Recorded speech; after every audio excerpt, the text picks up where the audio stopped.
राजस्थान, मध्य प्रदेश, गुजरात, महाराष्ट्र और दादरा नगर हवेली की राजधानियों तक वर्तमान में जो मुख्यमंत्री है उन तक ये आवाज पहुंचेगी। और आज का जो जनसैलाब जो पहुंचा है ये गूंज दिल्ली तक भी पहुंचेगी। भिल प्रदेश की जो मांग को लेकर बड़े बुजुर्ग से लगा के हमारी माताएं बहनें, नारी शक्तियां, युवा साथी और हमारे साथ ही इस क्षेत्र में रहने वाला एससी समुदाय, माइनॉरिटी समुदाय, ओबीसी के साथी और हमारे बीच में विशेषकर जो जयपुर से आए तो प्रोफेसर एक डीबी शर्मा जी और बाकी साथियों को भी ये भिल प्रदेश की जो आवाज है, आप सभी सोशल मीडिया के माध्यम से सुनते आए होंगे। कुछ लोग भिल प्रदेश की मांग के विरोध में एक माहौल बना रहे हैं। मैं इस मंच से मेरी बात जो शुरू करना चाहूंगा, यह भिल प्रदेश जो संदेश यात्रा है, यह किसी एक संगठन का या मेरा या हमारे विधायकों का, ना ही पवर जी का, ना ही कांतिबाई का किसी एक की कल्पना है, किसी एक का उद्देश्य है, किसी एक का सपना नहीं है। यह सपना 1913 के अंदर 1500 से अधिक आदिवासी समुदाय के वीर गणवीरों ने अपना त्याग बलिदान देके शहीद हुए थे। इन गणवीरों का अधूरा सपना है। उस समय से मांग चली आ रही है। ये बात इसलिए बताना चाह रहा हूं कि 2-3 दिन से मीडिया में, सोशल मीडिया में, प्रिंट मीडिया में माहौल बना हुआ है। विरोधी लोग माहौल बना रहे हैं।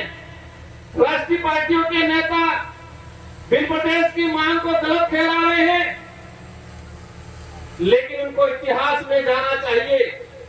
इतिहास की कुछ जानकारी भी है इन लोगों को, लेकिन उनके दिमाग में क्या है कि बोरापाला आदिवासी समुदाय है, इस समुदाय को झूठा इतिहास पढ़ा देंगे, झूठा इतिहास लिख देंगे, वो झूठा इतिहास लिखा हुआ किताबों में पढ़ लेंगे, वो भूल जाएंगे भिल प्रदेश का सपना। इतिहास की जब बात आती है, आप सबने देखा होगा, मेरे पूर्व भावदादा ने बताया 1200 ईस्वी में सलूम्बर से लगा के 1600 ईस्वी कुशलगढ़ तक की जो राजा थे, आप सबने देखा होगा भारत देश का जो इतिहास है 500 ईस्वी से लगा के 1600 ईस्वी तक के बीच का इतिहास किसी किताबों में विस्तृत नहीं पढ़ाया जाता है। हमें पढ़ाया जाता है 1600 के पीछे का विस्तृत इतिहास, और इससे भी ज्यादा पढ़ाया जाता है 5000 साल पुरानी काल्पनिक कहावतों को पढ़ाया जाता है किताबों। आज से 2000 साल पुरानी किताबों पाठ्यक्रम को किताबों में नहीं पढ़ा रहे, 1000 साल पुराने पाठ्यक्रमों में नहीं पढ़ा रहे, लेकिन 5 से 10,000 साल पुराना इतिहास पढ़ाया जा रहा है। इसी तर्ज पे आजादी से लेके आज तक भिल प्रदेश की जो मांग उठी थी, इस मांग को दबाने का काम किया है। इसके इतिहास की अगर बात करें, भिल प्रदेश की यात्रा 1913 में गोविंद गुरु महाराज के नेतृत्व में इसी पहाड़ी पे 1500 से अधिक आदिवासियों ने अपना खून पसीना बहाया, जान गंवाई। कल मैं देख रहा था, एक राष्ट्रीय पार्टी के नेता जी कह रहे थे कि ये मांग सिर पर डूंगरपुर बांसवाड़ा में उठाई जा रही है, ये मांग राजकुमार कर रहा है, ये मांग ये पार्टी वाले कर रहे हैं। इनको जानने की जरूरत है 1913 के अंदर गोविंद गुरु महाराज के नेतृत्व में भिलराज की मांग यहां उठी थी। 1925 में ही महाराष्ट्र का सतकुंडा पुलसी जो इलाका है, उस इलाके में नंदुरबार नासिक इलाके में उठी। 1980 में 1970 में वही सतकुंडा जो नंदुरबार नासिक का जो इलाका था, एक रामदास महाराज करके थे और उन्हीं से प्रभावित होकर शरद पाटिल एक कॉमरेड नेता था, उस नेता ने उस इलाके के अंदर भिलराज की बात की। आंदोलन चला था 1970 में। 1980 के अंदर 1980 से लगा के 1990 विशेषकर दिलीप सिंह जी भूरिया 7 बार सांसद रहे मध्य प्रदेश से और वो भाजपा के भी लीडर बने थे। इन्होंने बिल प्रदेश की बात की थी। सोमजी भाई घरासिया गुजरात से, मोदी जी से, सोमजी भाई डामोर गुजरात से आज मुख्यमंत्री जी आते हैं, लेकिन इनसे भी बड़े लीडर थे वो। इन्होंने बिल प्रदेश की मांग उठाई थी। दिलीप सिंह जी भूरिया, आज वो नेता कह रहे हैं कि राजकुमार मांग रहा है। राजकुमार नहीं मांग रहा है, इस क्षेत्र का एक छोटा छोटा बच्चा बिल प्रदेश मांग रहा है। बिल प्रदेश की लड़ाई को लेके 1500 आदिवासी यहां मरे, यहां शहीद हुए, बुला मालोरिया के अंदर शहीद हुए, ऐसे ऐसे कई आंदोलन हुए। और आजादी के बाद भी 2016 में भाजपा के लीडर थे, लेकिन उनके अंदर आदिवासी थी। नंदलाल जी मीणा 2016 में बोला था, मैं मंत्री हूं लेकिन सरकार का गिरवी नहीं रखा हूं मैं।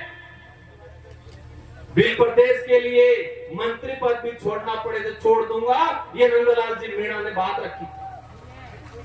आज कुछ नेता कह रहे हैं कि राजकुमार ये कर रहा है, बाल वाले ये कर रहे हैं, विधायक ये कर रहे हैं। हम कुछ नहीं कर रहे हैं, हम तो हमारे पुरखों का जो अधूरा सपना था उस सपने को साकार करने का काम कर रहे हैं हम लोग। हमारे पुरखों का जो त्याग बलिदान, इन्होंने जो शहादत दी है, उन शहादत को सम्मान दिलाने का काम कर रहे हैं हम लोग। वो हमारा फर्ज है, क्योंकि हमारे अंदर आदिवासी है, आदिवासियों के हक अधिकार के लिए लड़ते हैं, आदिवासियों का डेरे हैं। आदिवासी समुदाय ने आज इस संकट में इस स्तर पे समाज को छोड़ा है। कल देखा होगा एक बड़े भाजपा के नेता कह रहे थे कि गौरवशाली राजस्थान के इतिहास को राजकुमार रोत ने बिल प्रदेश का नक्शा जारी करके गौरवशाली राजस्थान के इतिहास को तोड़ने का काम किया है, कलंक लगाने का काम किया है। ये बात बोली। बिल प्रदेश का नक्शा मैंने जारी नहीं किया है।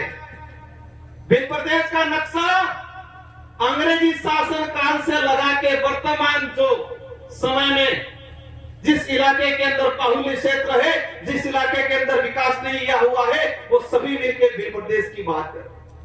1896 के अंदर अंग्रेजों को लगा ये ट्राइबल टेरिटरी है, यहां पर इंटरफेयर करना खतरे से खाली नहीं है, बिलों से पंगा नहीं लिया जा सकता है। इसलिए उन्होंने 1896 के अंदर बिल प्रदेश कंट्री के नाम से नक्शा जारी किया। बांसवाड़ा के एक दो लोफेसर और हमारे पड़ोसी लोकसभा के सांसद, में नाम नहीं लेना चाहूंगा, नाम इसलिए नहीं लेना चाहूंगा कि मैं मेरी जबान को गिराना नहीं चाहता हूं उनका नाम लेके। क्या बोल रहे हैं कि राजकुमार रोड पे राजद्रोह का मुकदमा दर्ज होना चाहिए, ये बोल रहे हैं ये लोग। किस बात के लिए बोल रहे हैं कि उसने कंट्री का नक्शा जारी किया। आप तो लोफेसर हो, आप तो अधिकारी हो के नेता बने हो। कंट्री का अर्थ होता है एरिया, क्षेत्र होता है, न कि देश होता है। अंग्रेजी शासन व्यवस्था में, उसके बाद उससे पहले राजा रजवाड़ी व्यवस्था में जितना जो रियासत काल के इलाके होते थे, उसको अंग्रेजी शासन व्यवस्था के लोग अधिकतर कंट्री के नाम से, एरिया के नाम से आइडेंटिफाई करते थे। तो ये इलाका बिल प्रदेश कंट्री के नाम से उस समय जाना जाता था। मतलब क्षेत्र, एरिया, समुदाय विशेष, बाहुल्य क्षेत्र, इलाका ये होता था। राजस्थान के गौरव की बात करते हैं। राजस्थान का गौरव आदिवासी समुदाय के बिना, उनके बलिदान के बिना अधूरा है। 1576 के अंदर हल्दी घाटी के अंदर महाराणा प्रताप के साथ कंधे से कंधा मिला के अगर वहां के आसपास के भीलों ने साथ नहीं दिया होता तो वीर शिरोमणि महाराज महाराणा प्रताप आज देश से नहीं पूरे विश्व में महान माने जाते हैं। इसका सबसे बड़ा श्रेय जाता है भील समुदाय के, गले भीलों ने कटवाए। राजस्थान का गौरवशाली इतिहास मेवाड़ की आसपास की धरती से, हल्दी घाटी से शुरू होता है और हल्दी घाटी से आसपास इलाके के अंदर ही राजस्थान का गौरवशाली इतिहास खत्म होता है। राजस्थान के गौरवशाली इतिहास, मेवाड़ के गौरवशाली इतिहास की बात करते हैं, लेकिन इस गौरवशाली इतिहास को बनाने में इन वीर समुदाय हमारे पुरखों ने साथ दिया था। लेकिन आप लोगों ने आजादी के बाद अत्याचार, शोषण करने का काम किया। आज सबसे ज्यादा इस इलाके के अंदर भिल प्रदेश की बात उठ रही है। अगर वर्तमान सरकारें, संचालक महोदय समय हो रहा हो तो मुझे थोड़ा इशारा कर देना 2 मिनट पहले। आज सबसे ज्यादा डिमांड उठ रही है,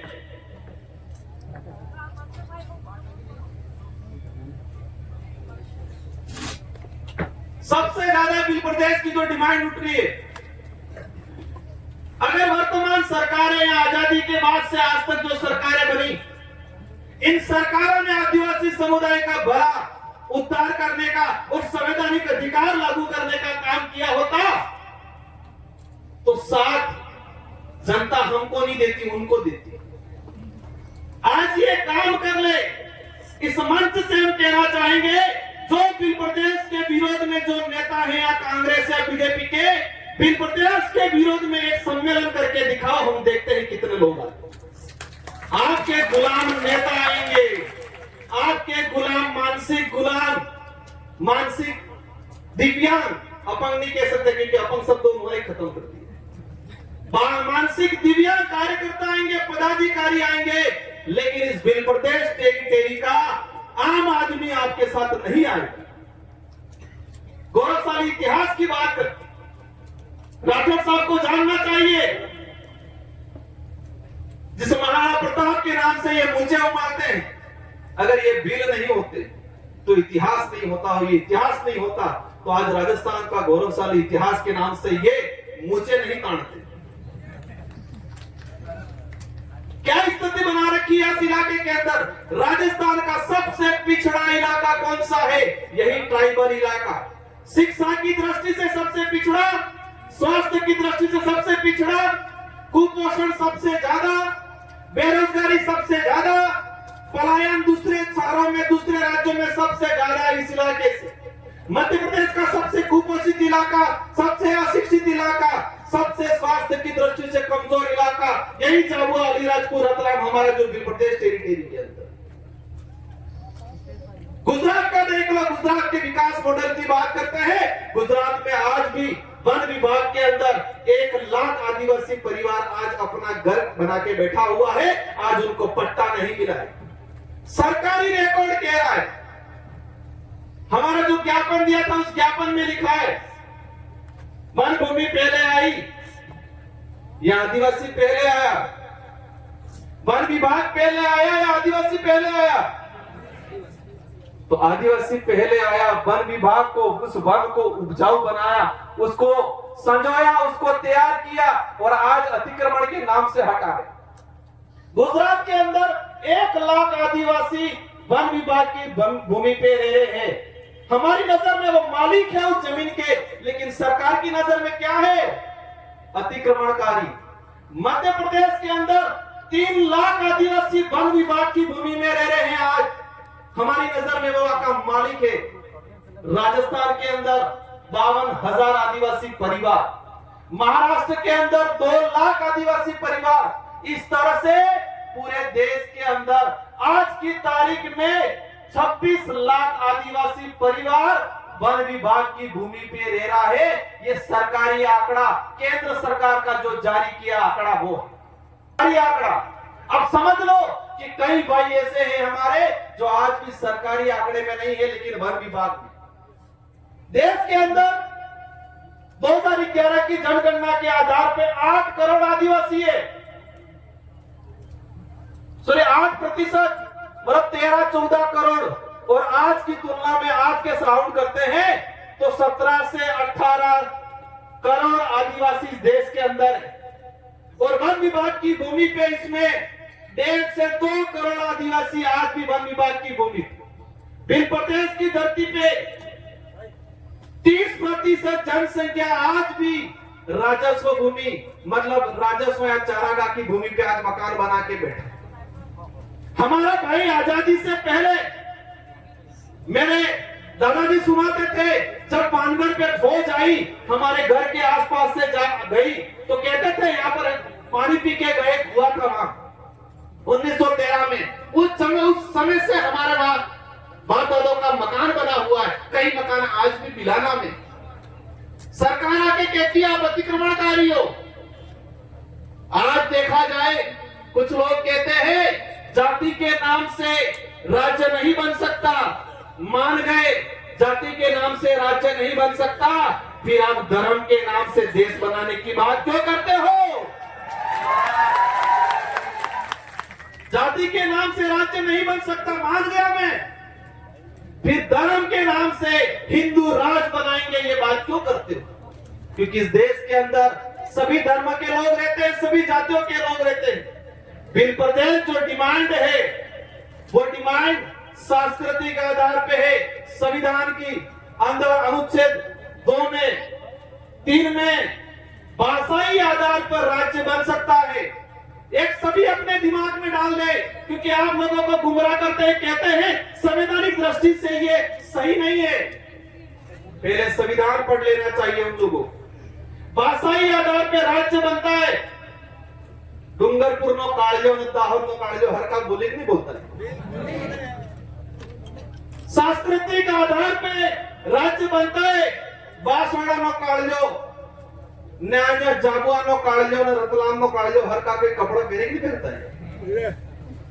भौगोलिक आधार पे इस इलाके का आज दिल्ली की तरफ से लोग आते हैं, नॉर्थ ईस्ट के लोग आते हैं, उधर साउथ के लोग आते हैं। क्या कहते हैं राजस्थान तो रेगिस्तान होगा ही समझ रहे हैं अपने इलाके में आके। राजस्थान को किस नाम से? रेगिस्तान के नाम से परिचित करते हैं। और ये एक बात सही है, अगर इस इलाके में भील समुदाय नहीं होता तो राजस्थान का जो गौरवशाली इतिहास की बात करते हैं आज सही है, हकीकत है, हमें भी गर्व है, हमारा राज्य है आज वर्तमान में गौरवशाली राज्य राजस्थान, वीरों का राज्य, बहादुरों का, बलिदानकारियों का राज्य माना जाता है राजस्थान।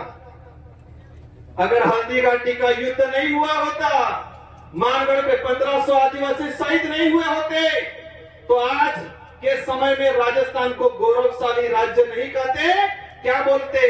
रेगिस्तानी राज्य ये कहा जाता है। अगर भीलों ने त्याग बलिदान, उनका खून पसीना हल्दी घाटी में अकबर की सेना को उल्टे पैर नहीं भगाया होता तो राजस्थान को वीरों की धरती नहीं रेगिस्तान की धरती के नाम से जाना जाता है। इतना बड़ा बलिदान भूल गया। आज आदिवासी समुदाय का विरोध करते हैं। मेरी नजर में और मेरी नहीं सबकी नजर में जो आदिवासी समुदाय का विरोधी है वो सब विदेशी है, ये मान सकते हैं अपन लोग। जो आदिवासी समुदाय का अत्याचार शोषण करता है, जो आदिवासी समुदाय के साथ खिलवाड़ करता है, वो इस देश का बीज नहीं हो सकता। क्योंकि आदिवासी समुदाय मानवता में विश्वास करता है। और एक बात ये भी ठान लेना है, कई नेता आदिवासी हैं तो पन्नालाल, कई अधिकारी आदिवासी हैं। आदिवासी होना भी जरूरी नहीं है, आदिवासी होने से ज्यादा आदिवासियत होना जरूरी है। आदिवासी होना जितना महत्वपूर्ण है उससे ज्यादा महत्वपूर्ण इसके अंदर आदिवासियत होना जरूरी है। मामा बालेश्वर को आज अपन भगवान मानते, वो आदिवासी समुदाय से नहीं आते थे। आज में डीबी शर्मा जी आए, उनसे याद है बीडी शर्मा जो छत्तीसगढ़ बस्तर के अंदर कलेक्टर थे। और एक बात आप सबको जानने की जरूरत है कि इस देश के अंदर एकमात्र जगह है जहां पर संविधान मंदिर बना हुआ है, वो बस्तर में बना हुआ है। संविधान मंदिर बना हुआ है। लेकिन एक बात ये भी समझनी है कि जो भी गैर आदिवासी समुदाय का व्यक्ति अगर आदिवासी की बात करता है उसके साथ भी ये घिनौनी हरकतें करते हैं। बीडी शर्मा कलेक्टर थे बस्तर के अंदर, उन्होंने देखा आदिवासी समुदाय जो मानवता में विश्वास करता है, जीव मात्र में विश्वास करता है, बर्बर जी वो तो बता रहे थे सांप को भी नहीं मारता है, ऐसे समुदाय के साथ अन्याय हो रहा है। मैं कलेक्टर हूं, उस कलेक्टर रहते हुए उस व्यक्ति ने इस्तीफा दे दिया और आदिवासी समुदाय के साथ खड़ा रहा। वो कलेक्टर थे, इस्तीफा दे दिया, इस्तीफा देके आदिवासी समुदाय के साथ खड़ा रहा। हस्त्र क्या हुआ? आदिवासी विरोधी जो विदेशी ताकतों के लोग थे, उन्होंने इस कलेक्टर को भी नंगा करके जूते पहना के शहर में जुलूस निकाला, लेकिन फिर भी उस आदमी ने हार नहीं माना। इसलिए हमारे भी समाज के इस बिल प्रदेश की मुहिम का सबसे ज्यादा विरोध कौन कर रहा है? आदिवासी समुदाय के कुछ मानसिक दिव्यांग नेता, जिनको उनकी पार्टी में नंबर बढ़ाना है, वो लोग विरोध कर रहे हैं, नहीं कर रहे। एक तो पिल पिला गया, 2-3 वीडियो जारी कर दी, राजकुमार और सब हमारे 3-4 साथियों के नाम लेके। पिछली बार भी 3 मिला गए। लेकिन एक बात और मैंने कल मीडिया में भी कहा था, ये डिमांड, ये लोग क्या सोचते हैं, ये 3-4 बड़े लोग हैं, उनको कहीं फंसा दो ताकि ये मामला जप जाएगा। नहीं जपेगा। राजकुमार रहे नहीं रहे, बबर जी रहे नहीं रहे, हमारे लीडर जो है वो रहे नहीं रहे, लेकिन ये चिंगारी ऐसी जग गई है कि अवश्य बिल प्रदेश बनेगा।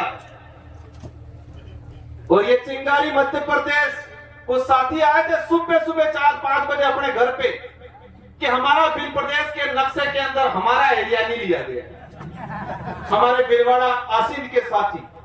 और मैं इस मंच से भी हम आश्वस्त करते हैं, इस चिंगारी को मजबूती से बाहर लगाओ, ज्वालामुखी के रूप में तैयार होगा और अवश्य आपका इलाका भी इसके अंदर ले लिया जाएगा। कुछ लोग हंसी मजाक उड़ा रहे हैं, लेकिन एक बात समझना है कि ठान लिया है इस क्षेत्र के लोगों ने, ये पार्टी विशेष की नहीं लड़ाई है। कांग्रेस बीजेपी के लीडरों ने भी कहा था, कई लोगों ने मांग उठाई है, लेकिन जिन कांग्रेस बीजेपी के लीडरों ने बिल प्रदेश की मांग उठाई, उनको घर पे बिठा दिया, उनकी पार्टी है। लेकिन यहाँ पर क्या है, यहाँ तो नहीं उठाओगे तो घर पे बिठा देंगे, यही है कपड़ा मामला। तो अगर नहीं उठाया तो घर पे बिठा देंगे। आज देश के गृह मंत्री ने बोला बिल प्रदेश की बात को, लेकिन हमारे उदयपुर के सांसद कह रहे हैं कि इस बिल प्रदेश की जो बात है, किताब से पाठ्यक्रम से हटाया जाए। सबको ठान के जाना है कि घर घर में, गांव गांव में, परिवार परिवार में बिल प्रदेश की मुहिम। बिल प्रदेश अगर बनता है तो कुपोषण दूर होगा, अशिक्षा जो आज यहाँ स्थिति फैली हुई है, हमारा समुदाय इस क्षेत्र में रहने वाला, हमारे साथ जो व्यवहार बना के रहने वाला हर वर्ग का, हर इंसान का उद्धार होगा। बिल प्रदेश नहीं बनने से बहुत नुकसान हुआ है, बिल प्रदेश बनने से अनेक फायदे होने वाले हैं, उस पे किसी और मंच पे बात करेंगे। मेरे पास चिट्ठी आई है, मुझे बॉन्ड ये किया है कि आपके बोलने के बाद 3 से 4 वक्ता रहे, और मेरे पूर्व साथी, हमारे सीनियर साथी वरिष्ठ आरपी दादा की तबीयत जरूर खराब है, लेकिन मंच पे एक बार चढ़ के जोहार से उद्बोधन जरूर करेंगे। आप इन सबको सुनना है, और जितने साथी बोलने के लिए वंचित रह गए हैं, मैं अनुरोध करूंगा कि नेक्स्ट बार आप सभी व्यवस्था के लिए भी तैयार रहे, और बोलने का भी अवसर आप सबको ये मंच देगा। ये बोलना अकेले की लड़ाई नहीं है, आपको गांव गांव, घर घर, ये लड़ाई राजनीतिक नहीं है, ये लड़ाई अस्तित्व की है, संवैधानिक अधिकारों को लागू करने की है, हमारे आने वाली पीढ़ी को बचाने की लड़ाई है। इसलिए हम सबको मिलकर लड़नी है। इन्हीं शब्दों के साथ आप सबको धन्यवाद, आभार। बैठना है, कोई उठेगा नहीं, 2 से 3 वक्ता रहे हैं, इसके बाद शांतिपूर्वक तरीके जाना है, और इस आज से ठान के जाना है कि अगले साल, आने वाले साल बिल प्रदेश का